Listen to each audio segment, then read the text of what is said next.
Eagles training camp at St. John Fisher, joined by the motor, Devin Singletary, along with his young son, Miles, age 2.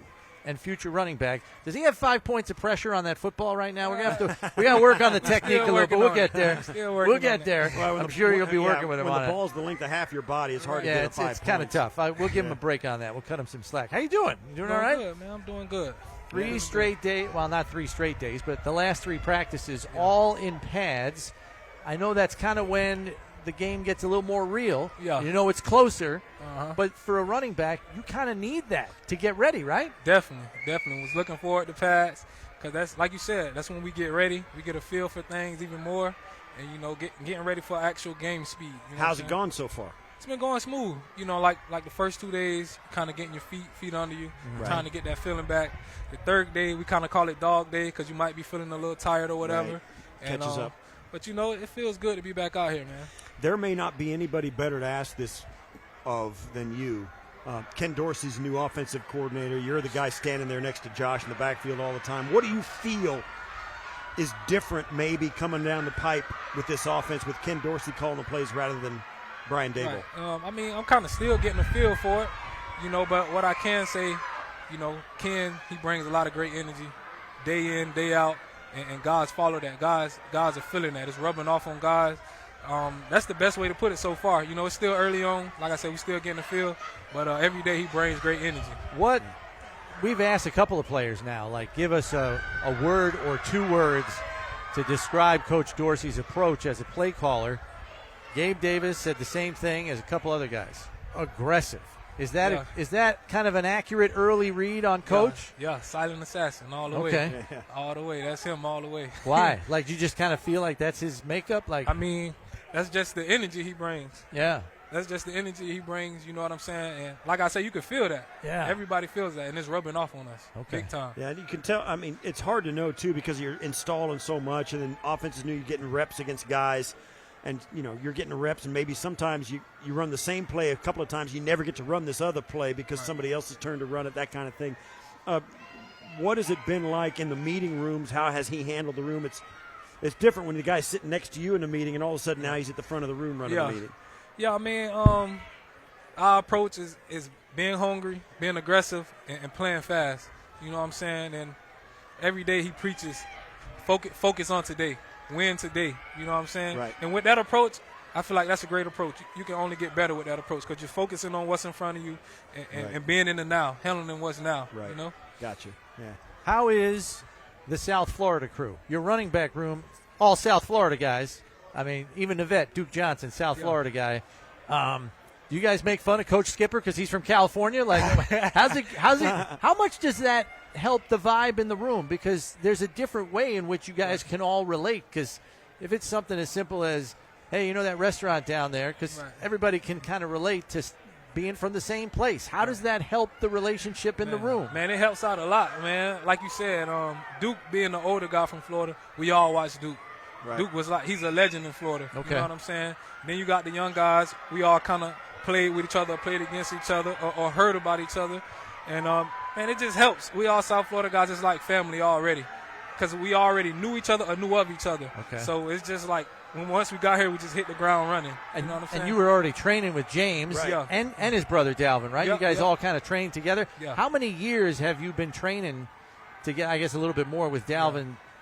2 years with James. 2 years with James. Okay. Yeah. How did that go when you found out, hey, they're going to take, my team got my guy? Yeah. That's got to be awesome, man, it was right? love. It was love because, him, before he was even drafted, of course he asked questions about the lead or whatever. So we were already building a bond even before. Mm-hmm. Then when I see that, I'm like, this definitely about to be love. We're in the same backfield. We can tear it up together. Now, let's do it. You know what I'm saying? Yeah. So it was all love. There's times where I got to believe running backs that know each other as well as you two do, you're kind of leaning on Coach Dorsey a little bit. Hey, what about a little two-back? What about a little pony backfield here? Maybe we do some of that, like get us on the field at the same time, Coach, like a little nudge for Coach Dorsey. Right. Give us an idea now, too. That's one of the hot topics for us out here, thinking, well, now you got James Cook, now you got, O.J. Howard, you got Crowder and McKenzie, and, of course, with Gabe and and Steph on the outsides. You got some guys. There's only one football, but with all these guys, it does give you the idea that maybe different personnel is going to come. Is going to be a bigger deal for the Bills' offense. No, definitely, man. We got weapons all over the offense, like you guys are saying, and that gives us an opportunity to mix up in different packages. This package for these guys, this package for these guys. Let's go to work. Right. You know what I'm saying? So this season's going to be exciting. One thing we've talked a lot about, because the position group that has seen the biggest overhaul is that D-line, and I know Von attracts a certain amount of attention for good reason. Right. But you're getting a good look at those guys on the interior, and I know you know Jordan from the last time he was here. But Daquan and Tim Settle, I mean, those are proven run stoppers. And since you get a front row seat to that in practice and team for the run periods, what do those guys look like? How formidable do they appear, when you're running at them trying to find a crease? Nah, you definitely going to feel their presence every day, and you're going to hear them every day. And that's what we love about it. Yeah. You know what I'm saying? It's only going to make everyone better, from the O-line to the running backs to the tight ends, just everybody better. You know what I'm saying? We banging every day. And the same, even on our side, we got some good guys on the offensive line. Yeah. So we battling every day. Overall, we all going to be better at the end of the day. And one of the things we've been talking to, the offensive line is a little bit of a mess now. Not because they can't play, but because they're moving guys all over the place. Dion was gone for a couple of days for personal reasons. You got Spencer Brown can't get in there, to get it. Bates is still out. You got guys nicked up. Tommy Doyle had to walk off yesterday, got hurt, and they're shuffling guys around all over the place. And in the meeting room, when you're going over film. What are the coaches saying about how they're handling all these problems they've got this early in camp? Certainly, they're not going to be there as camp progresses. It's going to get better and better. But for now, kind of a mess. How the coach is handling it. I mean, that's the name of the game. You never know what's going to happen throughout the season. Yeah, sure. So this could take place. Of course, we don't want it to, but it could. So guys got to be ready to step in and step up for the team, whatever it may be. And that's the thing about our team and our culture. Guys are always ready to step in no matter what it is. If it's for the team, guys are willing to do that. And at the end of the day, like I always say, it's going to make us better. Right. You know what I'm saying? How much have you been kind of a sounding board for James? Like, James is kind of quiet as kept. He doesn't really say much. I'm sure he talks to you a whole lot more. What do you find are the questions he's coming to you with, knowing you've been immersed in this offense for 3 years now? Right. I mean, he's a gamer. He's a ball player. But it could be a simple question just about his pass pro, or I could have been more inside, or I could have shot my hands quicker, or him running a route. What you saw on that motor? What you thought? Maybe I could have did this. Maybe I could have did that. And we just bouncing ideas off each other. You know what I'm saying? And I'm giving him the knowledge that I learned throughout the game. And we're getting better. Yeah. That's what it's about. Yeah. You've seen James do his thing. You've seen now Crowder's back on the field. Oh, yeah. How impatient are you guys, and about the expectations that have been placed on this team are sky high? Yeah. You still got to wait to kick it off. Exactly. Like I told the guys the other day, I mean, like, we're excited, we're anxious, we're trying not to be too anxious. Right. You know what I'm saying? Because we're definitely ready to play another team. We're tired of banging up on each other. We're ready to go bang up on somebody else. But we just got to keep taking it day by day, and before we know it, it'll be that time. Well, we're reading up on your, the fun facts in the media guide. There's some good ones in here. First of all, I share your affinity for Captain Crunch, so good on you. Oh, yeah. Although I know some of you younger guys kind of lean towards the Crunch Berries. I'm telling you, original Captain Crunch is underrated, man. No, it is. It's underrated. And And here's the best part about Captain Crunch, Steve. Yeah. You can leave it there for a half hour. Well, that's the thing. It doesn't get soggy. I was going to say there is a window where it becomes more edible the longer it soaks.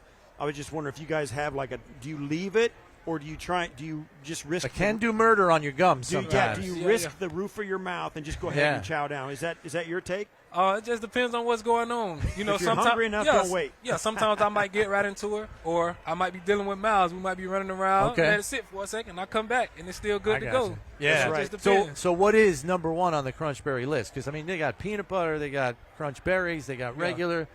What's your rankings list? I'm going with the original. For sure. I'm an original guy, too. I'll eat the Crunch Berries, don't get me wrong. Yeah. But. It's my theory on everything. There's certain aspects, like pizza.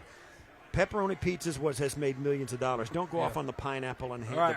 I'm not with the pineapple either. Like, same thing with That's West Coast same, stuff, man. That's same thing with Cap'n Crunch. Go with the original. That's what made the franchise. Stick with that. And the other thing that I saw is you want to learn how to ski. You're talking snow skiing or are you talking water skiing? Because I do want to. I want to snow ski. Yeah. But don't after take football, that up. after Wait till you're football, done. Yeah. Wait, I don't need you tearing a knee up on a ski slope. That's what I heard did. about it. That's why I said I'm gonna wait till after. But I do want to learn. I grew Okay. up snow skiing and I had to give it up for a while. Right. So yeah, it's a good idea because it's not hard. Mm-hmm.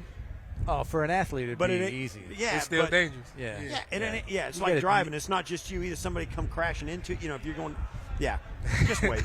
Yeah, and it is worth it though. It'll be worth the wait. Okay. So, how is family life, man? I mean, once you have a kid, that whole thing changes. The dynamics of being a professional athlete, budgeting your time, wanting to make sure you have enough time for your family as well as your craft. Right. How have you adjusted to balancing all that over the last couple of years? I feel like it's been smooth. At first it was a challenge. Like you said, because I wasn't used to it. I'll say like the first couple of months. But after that, man, it was all love, and I got an amazing partner. She makes my life easy. Yeah, you know what I'm saying? She makes my life easy, and we got help. So that's always good. Yeah, and laughing too because we're sitting here talking, and Josh is moving around. Everybody starts yelling at every time the guy does something. It's like he's like Elvis. It's like really. Elvis, I mean, yeah. right? He's moving around. How have you guys like? Josh has been a great teammate since you guys came in. The expectations that are put on him. You guys, how has Josh? I mean, what's the thing? Every year, Josh has gotten significantly better. Yeah. But last year, at the end of the season, you yourself finished the season On a tear. You were ripping it up. Josh was ripping it up. What's the vibe between you and Josh and the offense about? What's the next step for Josh? What's your next step? What do you guys thought individually? Have you had conversations with him? Yeah, man. Josh is definitely stepping more into that leader role, and I'm right behind him. I might not say much, but I'll lead by example. You know what I'm saying? My actions are always going to speak louder. And then just this year, man, be better than we was last year. Right. That's always the goal. And with that, you just got to take it day by day. But me and Josh, our connection is only getting better and better each year. So, man, I'm looking forward to it. Yeah. The last one I got for you is with a new line coach and Aaron Cromer. His techniques for the linemen may change. Can that impact how you read your linemen and work off blocks when their techniques might change? Does that require a different read on your part, I guess is my question. A certain way, depending on how they blocking it.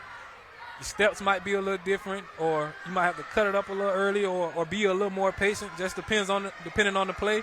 So it does a little bit, but it's not a big mountain to climb. No, it's like a hill. Not at all. Okay. That's why I love that we got pads on now. Yes. Because we could get a great feel for it. Last one from me. Big changes on the offensive coaching staff. We talked about Ken Dorsey, but it's also the offensive line coach like we spoke about, the running backs coach, and now new quarterbacks. A lot of new voices in the offensive side of the room. What kind of – and for all of us out here, that's a huge question mark as to how that's all coming together. Well, just because we haven't seen it. Right, because we haven't seen it. How do you answer those questions? Yeah, I mean, I feel like it's been smooth. Like, the guys that we bring into this culture are like-minded in a way. And we Coach Sean McDermott and and Brandon Bean have been building a great culture. So that helps.